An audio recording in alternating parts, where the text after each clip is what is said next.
So ayan mga kabayan, may sunog dito. Kumalat yung sunog sa mga ano, kumalat yung apoy doon sa mga bahay-bahay. Napakadelikado to mga kabayan pag nagawin doon sa mga bahay-bahay. Ayun, no, may bahay din doon, no. Ayun, nagano siya, nagsaboy siya ng tubig. Napakadelikado yan mga kabayan, no. Mahirap na dahil pag kumalat yan, mapunta sa bahay, tapos may mga ano, may mga mapiktuhan na bahay. Oh, ayan, oh. Ayan na, ayun. Ayun na. Lumiyab na. Naku. Ang mahirap nito mga kabayan pag may kuryente. Lakas ng apoy, oh. Diyos ko. Dapat may ano, bombero. Ayan na. Manghangin pa naman, mahangin.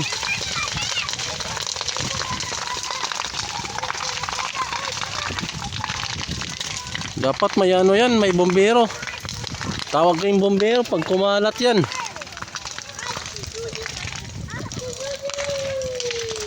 Ayan doon, oh, yung bahay doon, oh, nagsaboy ng tubig. Napakadelikado to. Uy, mga bata, oh. Hoy, tabi kayo dyan, masunog kayo dyan. Mapasok kayo dyan. Ayan na naman. Galiyab na naman yung apoy, oh. Sino ba kasi nagano dito, nagsusunog? Oh, ayan na naman. Ayan na naman yung apoy, oh. Kumalat na naman yung apoy. Tuwang-tuwa pa yung mga bata, oh.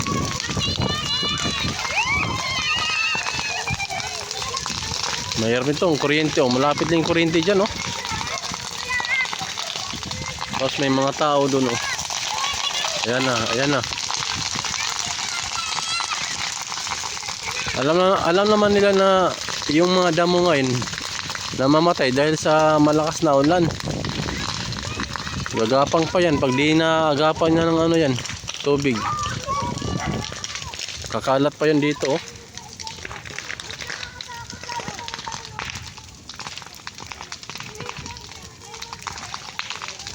Sino bang nagsunog niyan na napakadelikado yan? Sino may mga bata, oh. Oh. Hindi mo maano yan, mapatay yan.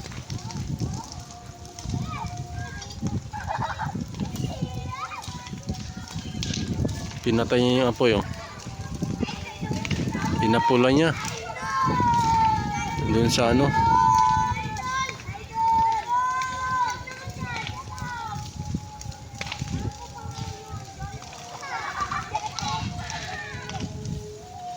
Pinapula niya yung apoy, oh. Buti ka mo na ano niya. Sige, patayin mo. Kakalat yan.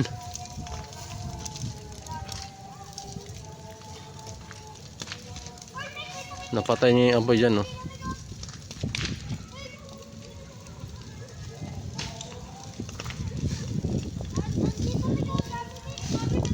Dito sa kabila.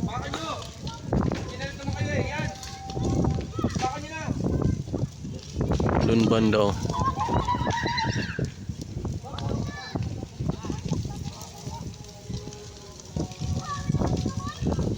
Lumakas yung apoy doon, no.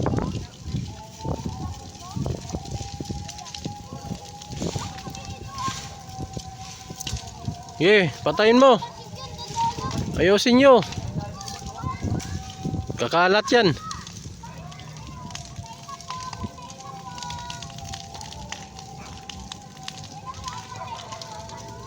Doon banda na apula niya yung apoy.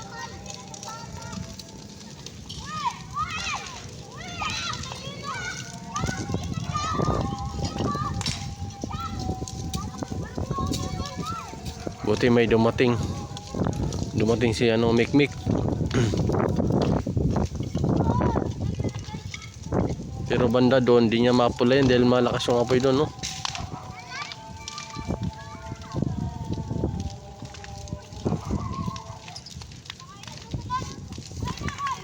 Lumakas na naman yung apoy doon, no?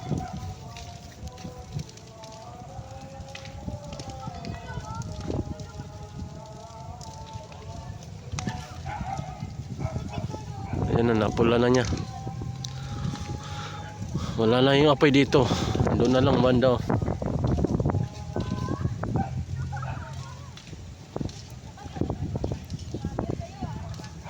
Alam naman nila tag-init na namatay yung ano, namatay yung mga dahon-dahon.